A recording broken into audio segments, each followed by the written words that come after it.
Hello cellists! Today we're going to talk about Twinkle Twinkle Little Star right hand. You should have already seen the Twinkle Twinkle Little Star left hand video. Also got some good left hand and right hand exercises that we'll be drawing on today. Cello posture, a lot of things before we actually start making music on the instrument.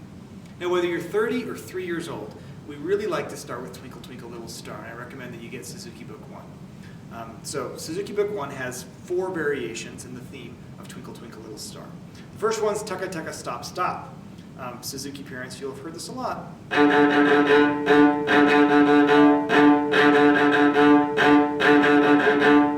So there's a lot of things going on here that seem very simple but aren't. First one is you're going to want to be right in the forte freeway, which is midway between the fingerboard and the bridge.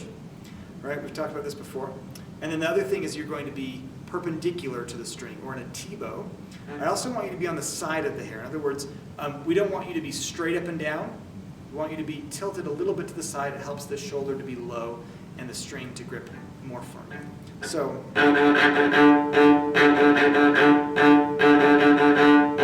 T-bow, forte freeway, side of the hair. The next thing that we'll want to know is a starting point. So I suggest you start at the balance point. Some people start at the frog. I like to teach the balance point. So the balance point is, of course, where the weight is balanced. You can put a little stripe there. You can use the same tapes that we use to put tapes on the instrument, or you can just take a pencil and mark the back side of the hair with a pencil mark, and then you place that right on the string. I do actually like to use pencil on the back of the hair. It doesn't hurt the hair.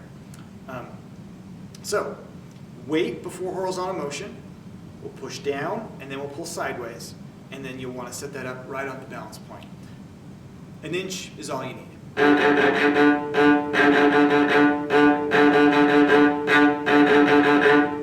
This is more or less just what we call scrubbing. You're holding the bow down, you're going back and forth, just getting the initial big tone out of your instrument. Forte freeway, side of the hair, T-bows, weight before horizontal motion, and start at the balance point. You can see why we want to isolate the right hand before we add the left hand, because once you add the left hand, you start thinking about the pitches, you start singing the song in your head, and you forget about all this technical detail that has to be mastered. So I'll assign 10 of these Tucka Tucka Stop Stops on each string before we'll add any of the other bow strokes. So 1, 2, 3, 4, 5, and so on.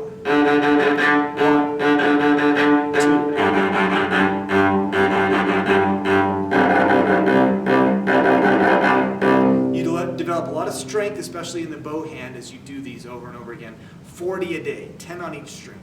Once you've passed off your Tucka Tucka Stop Stops, then we'll start looking at some of the other variations. So the next variation I teach is variation D.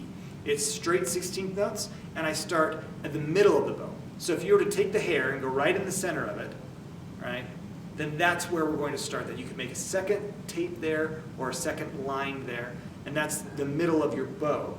This one is developing the elbow motion.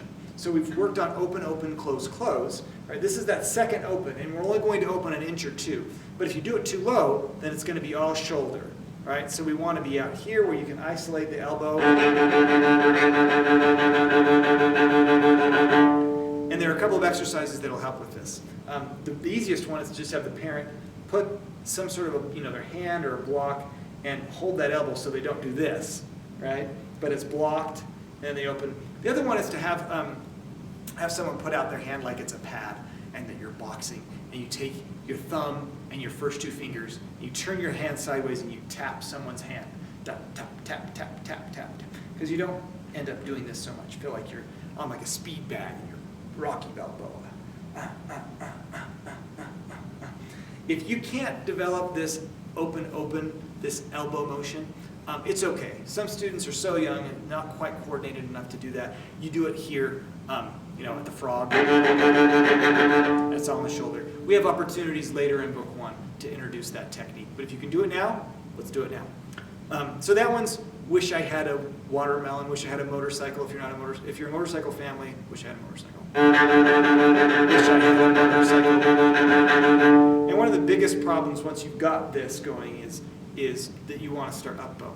Anytime that you're above the balance point, your kinetic energy is going to want to take you up, right? We have this pendulum motion. If you're below the balance point, you're going to want to go down. If you're up here, you're going to want to go up. But I'm telling you to start here and then go down. It's almost like you're pulling the pendulum this far up and then saying, now go up, or again, instead of back down the way that you'd like to. So a lot of reminding yourself or reminding your student to start down bow at the beginning of these wish I had a watermelons or wish I had a motorcycle. If you're LDS like I am, you can do wish I was a missionary. My son loves that one. So that's D variation. One of the other variations that the next variation that I teach really is down little, up little.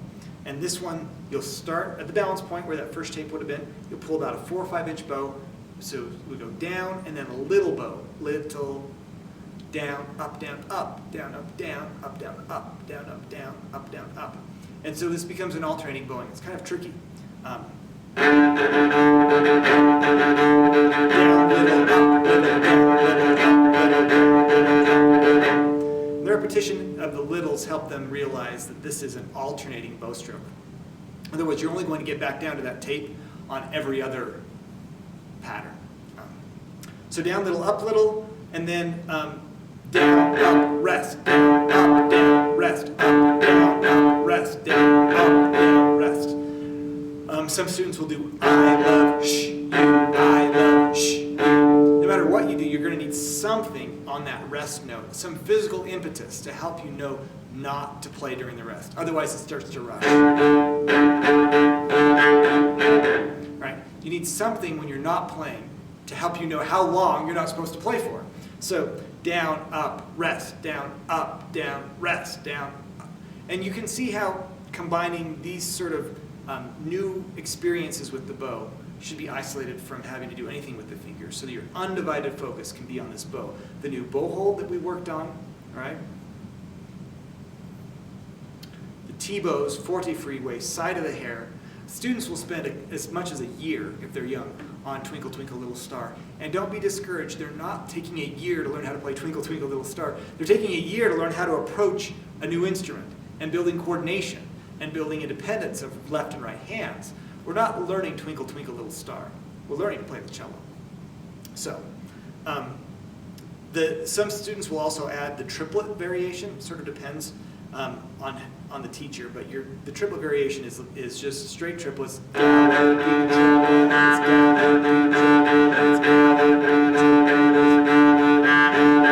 You want to accent the first of each 3 slightly. You'll start right at the balance point of the bow.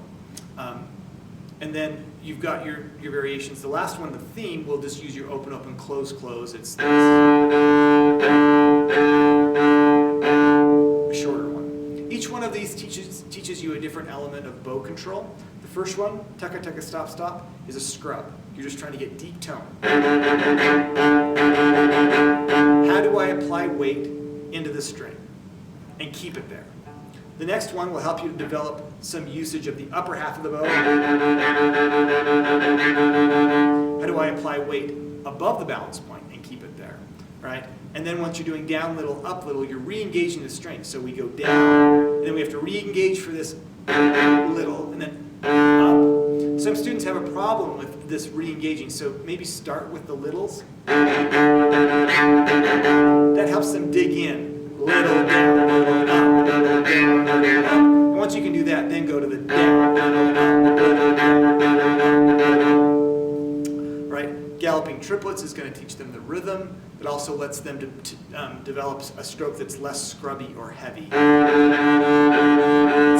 a little bit more on top. You don't have to push down so hard. You have more bow speed, less bow weight than in the other ones. And then this really is the hardest one. Rest. Rest. Because with every bow stroke, you're having to maintain the weight into the string. And then do the rest, also being patient.